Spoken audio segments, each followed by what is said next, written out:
अंबप फाटा येथे अफू या अंमली पदार्थांची विक्री करण्यासाठी आलेल्या दोघां परप्रांतीयांना अटक. 2.25 लाख रुपये किंमतीचा मुद्देमाल जप्त. कोल्हापूर. अंबप येथे अफू या अंमली पदार्थांची विक्री करण्यासाठी आलेला सुरेश हेतराम बेनीवाल, वय 27, राहणार राजस्थान धाबा अंबप फाटा, मूळ राहणार राजस्थान, व धनराज शिवलाल मेघवाल, वय 25, राहणार धनगर यांच्या घरी भाड्याने आष्टा रोड, पेठ, वडगाव, मूळ राहणार राजस्थान या दोघांना स्थानिक गुन्हे अन्वेषण पथकाने अटक करून 9 किलो 587 ग्राम वजनाचा अफू हा अंमली पदार्थ आणि इतर साहित्य असा एकूण 2.25 लाख रुपये किंमतीचा मुद्देमाल जप्त करण्यात आला आहे. पोलीस अंमलदार प्रवीण पाटील यांना अंबप फाटा येथे अफूची विक्री करण्यासाठी दोघेजण येणार असल्याची माहिती मिळाली.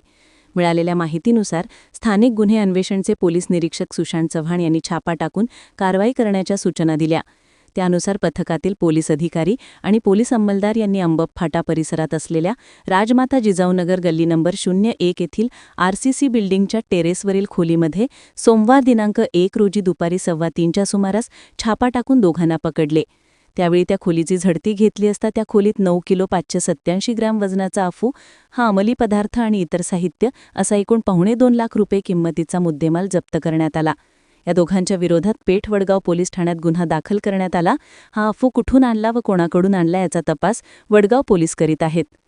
ही कारवाई पोलीस अधीक्षक योगेश कुमार गुप्ता, अप्पर पोलीस अधीक्षक डॉ. धीरज कुमार यांच्या मार्गदर्शनाखाली पोलीस निरीक्षक सुशांत चव्हाण, सहाय्यक पोलीस निरीक्षक सागर वाघ, श्रेणी पोलीस उपनिरीक्षक महादेव कुऱ्हाडे, अनिल जाधव, पोलीस अंमलदार प्रवीण पाटील, विनोद कांबळे, संदीप पाटील, अरविंद पाटील, संजय पडवळ, अशोक पोवार, राजेश राठोड यांनी केली. ग्रामदेवता प्रतिनिधी मुरलीधर कांबळे, कोल्हापूर.